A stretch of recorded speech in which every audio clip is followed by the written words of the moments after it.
Therefore, one should study our materials in a particular order and in a particular way. So the beginning of the path is Bhagavad Gita. Why? Because Bhagavad Gita gives the summary of the entire spiritual path from beginning to end. It starts from Arjuna being despondent and depressed about his prospects in the battle of Kurukshetra. And we all reach this place. We all get to this point where we feel that life is not worthwhile. That even if I'm successful, what I will win is not worth the battle. It's not worth having to struggle so hard. And we become despondent, depressed, anxious. Why? Because we feel that life is not worthwhile. There isn't enough pleasure to be derived from material existence to justify the struggle and the hardship. We all reach this place. And this is a choice we all have to make, an existential choice. Are we going to go to the dark side, become bitter, cynical, exploitive, or will we turn towards the light?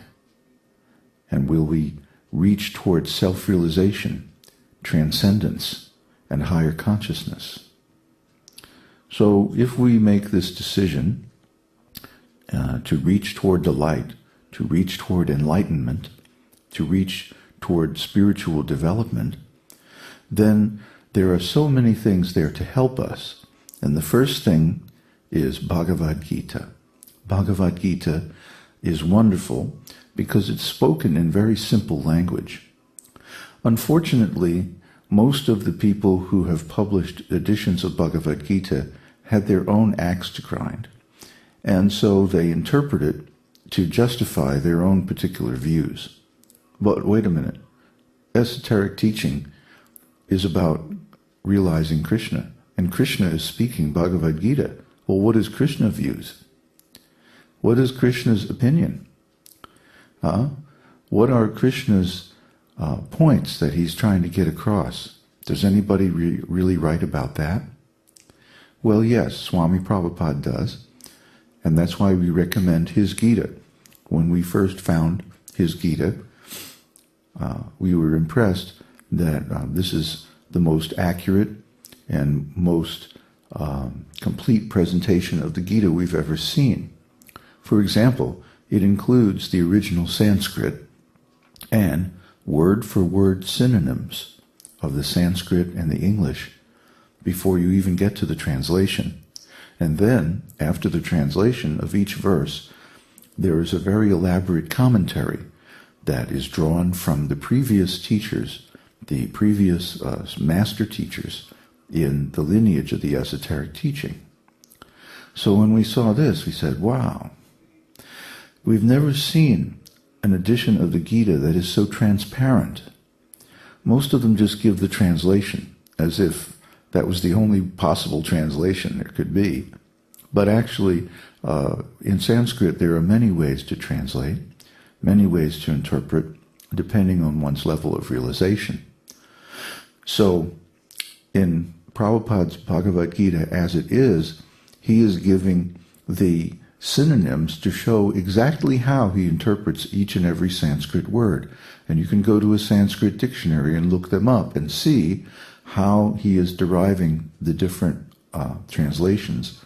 And you can see with complete transparency how he has guided your thoughts in the highest way.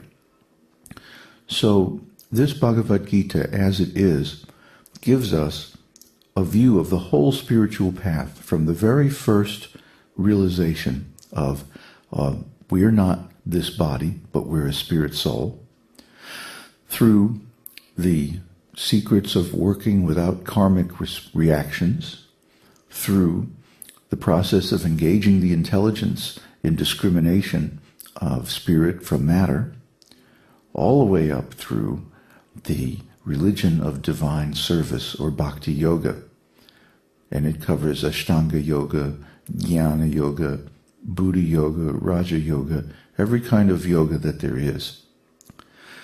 So you will be surprised to know that Bhagavad Gita is actually the source of every single yoga teaching that you can find. However, most of them don't acknowledge this. And the ones that do, as I said before, use some interpreted version of Bhagavad Gita or some incomplete version of Bhagavad Gita. They don't attach the commentaries, but the commentaries are very important. Without the commentaries, it's very difficult for an ordinary person who isn't a Vedic scholar to understand the real import of the Sanskrit verses, many of which reference other works such as the Upanishads or the original 4 Vedas. For example, Vedanta Sutra. We hear a lot about this word Vedanta. It means the conclusion of the Vedas, the final opinion, the verdict. So Vedanta is very important because it summarizes the Vedas. The Vedas can be viewed as a long conversation, beginning with the 4 Vedas themselves, and then a bunch of questions asked by the Upanishads, and those questions are answered by the Puranas, and then finally Vedanta gives the conclusion. Okay, this is what it's all about. But Vedanta Sutra is very terse. Sutra means a terse little 2 or 3 word line that sums up a whole vast field of meaning. And really only the original author knows what it means. For example, when you take study notes in class, can anybody else figure out what you mean by your study notes? No, of course not. You're scribbling while the teacher is lecturing. And then later on you go back and fill it in and make it complete. But even you, if you let them go for 6 months and come back and look at your study notes, you would have a hard time figuring out what that really meant.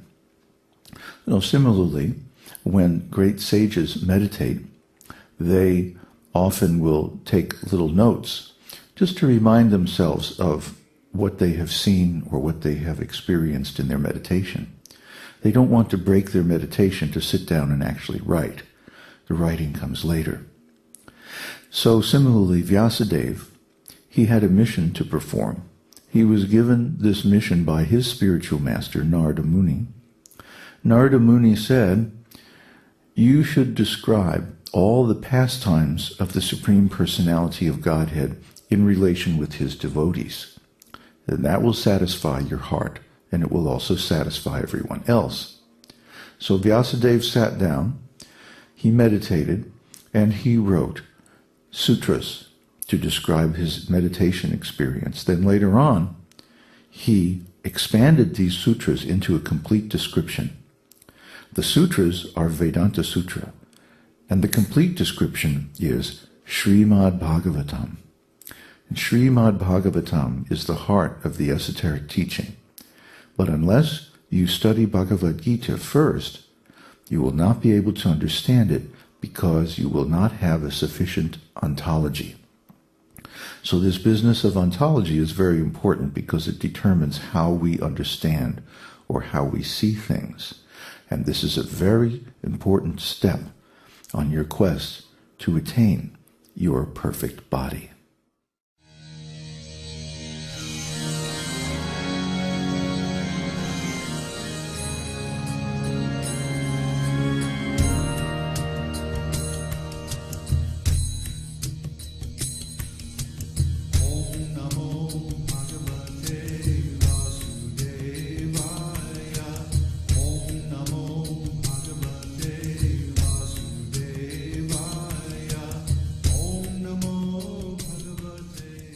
We hope you've enjoyed this edition of My Perfect Body. This is David Hughes, your host, reminding you to visit us on the web at esotericteaching.org, where you can purchase the complete Esoteric Teaching Introductory Seminar DVD and many CDs of transcendental music and mantras.